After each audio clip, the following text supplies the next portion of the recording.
For over 3 decades, the basement remained a forbidden zone, but like they say, truth cannot be hidden for long. The ASI team found Hindu symbols and sculptures during the survey, and soon after, prayers of Hindu devotees were finally answered. Now, viewers, the big question is, where is this Vyas Ji ka Tehkhana?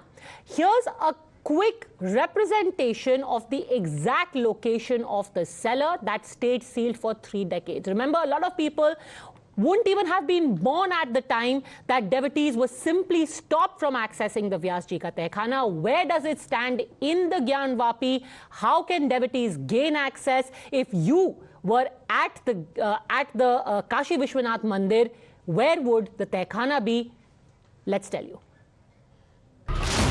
Viewers, let's quickly tell you about the Vyas Ji ka Tehkhana or the cellar. What you see here is the aerial view of the Gyan Vapi complex. Here you can clearly see 3 things: a grill, a Nandi and the Wuzukhana. This is the grill that separates the Nandi and the Wuzukhana. Now what we know is that the Vyas Ji ka Tehkhana is between the Wuzukhana and the Nandi. A quick zoom in and you can see the Nandi facing a metal grill. This is the grill that was removed last night using gas cutters, making way for devotees to resume puja and prayers after 31 years of wait.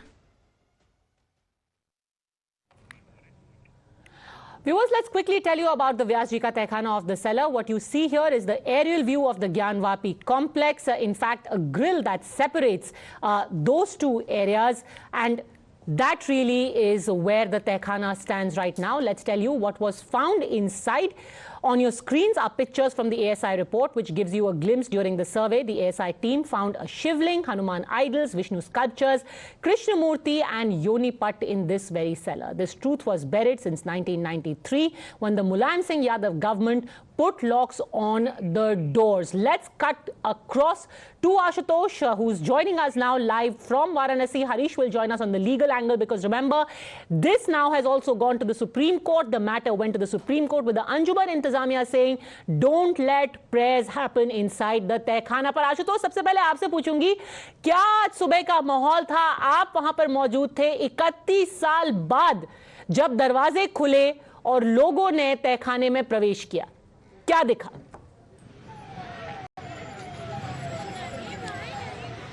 देखिए, निश्चित तौर पे 31 साल बाद जब तहखाना खुला तो जो लोगों के चेहरे थे, जो खासतौर से जो शिवभक्त थे, सनातनी थे, उनके चेहरे खिले हुए हैं। और जो लोग आज जो मंदिर में दर्शन करने जा रहे हैं, वो जब उनको ये पता चल रहा कि तहखाने के अंदर दर्शन शुरू हो जा रहा है, तो उनका क्या रिएक्शन है? देखिए, यहाँ पर ढेर सारे जो शिवभक्त हैं वो यहाँ पर पहुंचे हुए हैं।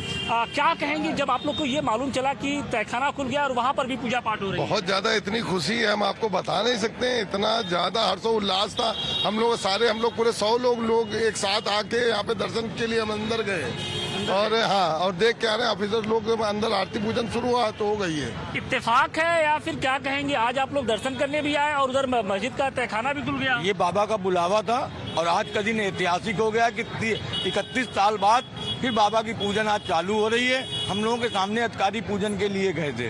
आप लोग के सामने ही अधिकारी पूजन? हाँ, हम लोगों के सामने जा रहे थे अंदर। बहुत कैसी अनुभूति हुई एक शिव भक्त के होने के नाते और एक सनातनी होने के नाते? अंदर से जैसे रोए, मतलब बिल्कुल कुछ हो रहा था। तावा आएगा तब हम लोग दोबारा आएंगे दर्शन करने। एक इतिहास लिखा जा रहा था और इतिहास के आप भी बहुत ज्यादा खुशी हो रही अंदर से। गला रूठ जा रहा है आपका? बहुत ज्यादा। एक भावुक पल था जब आज रात, आधी रात को जब दरवाजा खोला गया तहखाने का और वहाँ पर पूजा पाठ शुरू हुआ। कभी आप लोगों ने कल्पना की थी कि ज्ञान वापी मस्जिद के अंदर भी इस तरीके से पूजा पाठ होगा? कभी नहीं करी थी। आज वो सामने देख के बहुत खुशी हुई, इतनी खुशी हुई पूछो नहीं। देखिए, खुशी का आलम सिर्फ जो आम शिव भक्त ही नहीं, बल्कि जो हिंदू पक्ष से जुड़े हुए जो महिला याचिका करता है या फिर महिला वादिनी है या फिर जो पक्षकार है, सभी के चेहरे खिले हुए हैं और वो सभी लोग एक एक कर आज आप यहाँ पर जो पूजा पाठ के लिए आज पहुँच रहे हैं। हालांकि मंदिर प्रशासन की ओर से सिर्फ चुनिंदा लोगों को ही पूजा पाठ का अधिकार दिया गया है, क्योंकि जो 4 ट्रस्टी हैं उनको ही अधिकार है कि वो सुबह, दोपहर, शाम वहाँ पर संध्या आरती के साथ साथ जो भोग आरती है, शयन आरती है और मंगला आरती है, उसको कराने का उनको एक तरीके से अधिकार दिया गया। और आम लोगों के लिए फिलहाल अभी दरवाजे बंद हैं। लेकिन हिंदू पक्ष को ये इस बात की उम्मीद है कि आने वाला जो दिन होगा वो उनके लिए और आसान होगा, क्योंकि 1 हफ्ते के अंदर हमने देखा कि पहले ASI की सर्वे रिपोर्ट आई जिसमें जो 32 सबूत थे ये चीख कर बयां कर रहे रहे थे कि ज्ञानवापी कोई इस्लामिक स्ट्रक्चर नहीं है, बल्कि हिंदू देवी देवताओं से जुड़ा हुआ कोई बड़ा धार्मिक केंद्र है। और अब उसके बाद जो जिला प्रशासन की ने एक तरीके से जो तहखाने को लेकर जिसमें पूजा पाठ की इजाजत की बात कही थी उसको भी स्वीकार कर लिया।